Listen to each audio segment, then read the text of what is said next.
Latin America, what's happening there? Well, first, what are we now?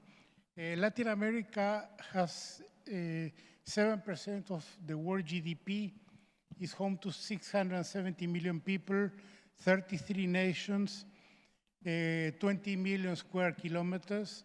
We're the most unequal region in the world. We're not the poorest, but it's the one that has the worst Gini coefficient, if you wish. 27% of the population is poor, and countries traditionally have had severe problems mobilizing fiscal resources to address structural issues. Situation has improved lately to the point that we get about 25% of GDP as tax revenue, nothing to impress the former Prime Minister of Sweden, but much better for the traditional Latin American average, but it's not nearly enough to provide fiscal space to address the deficit structures that we have in the region, and it's not enough to generate growth. We need at least 4% a year to generate space and jobs for our population. Can you bring the mic closer to your mouth because they can't hear you very well? Okay. Latin America is also the most violent region in the world. Excluding the countries and cities and places destroyed by war, unfortunately we have several very close by, we have the highest murder rate in the world, 20 per 100,000. 8 of the most violent countries in the world are in Latin America, and 40 of the 50 most violent cities are in Latin America as measured by the murder rate. It is in the context of not having any major domestic insurgencies going on and no wars in our region.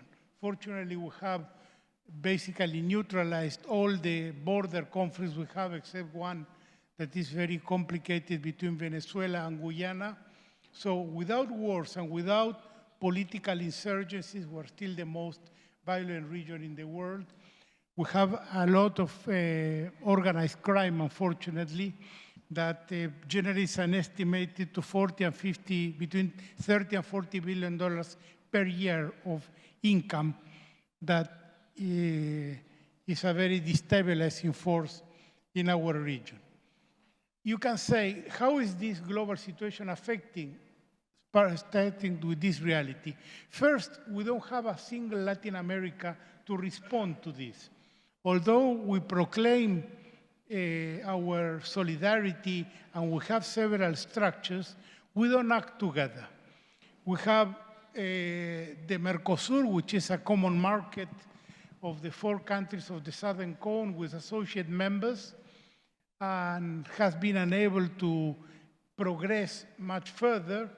And only now, and I will speak about that in the second round, is concluding an agreement with the European Union. We created UNASUR, all the countries of South America, to become politically actors with a common voice, and it collapsed in 2017. We have CELAC, which includes all the countries of the Americas, except the US and Canada, that was established in 2011. But the problem we have is that the common interest has not been able to overcome the national positions of the countries.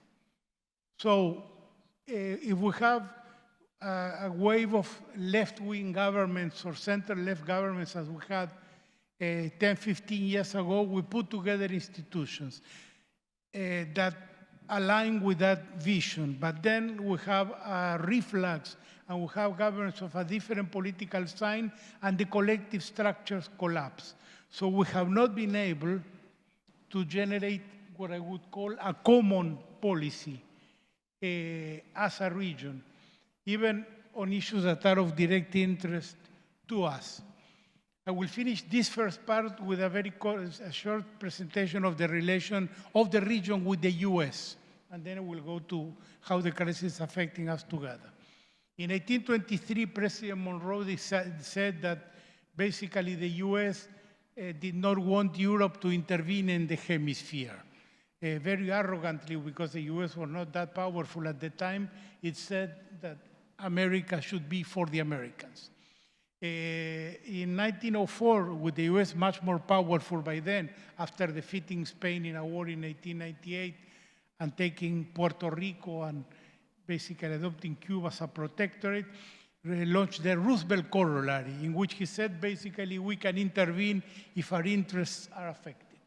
And the US intervened physically, systematically in many countries in Latin America until the 1930s, when Franklin Roosevelt, the nephew of the previous one, proclaimed the good neighbor policy, in which he said, now we're going to be nice and help each other. And for some years, there were no intervention until the Cold War, where the CIA, which was born here in Europe and in the Middle East, became very active in Central America and Latin America, promoting coups and also some direct invasions by the US, always with the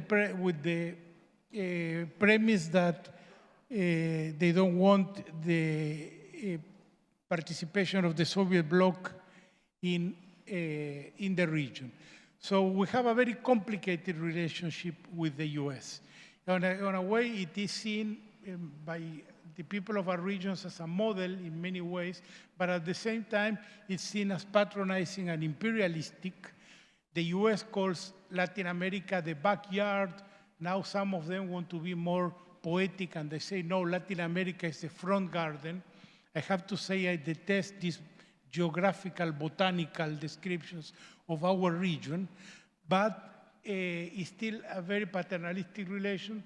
And now with President Trump, we are in a stage that I will answer in my next 5 minutes. Very much. So between Latin America, between front yard and backyard. Now let's hear from Iran.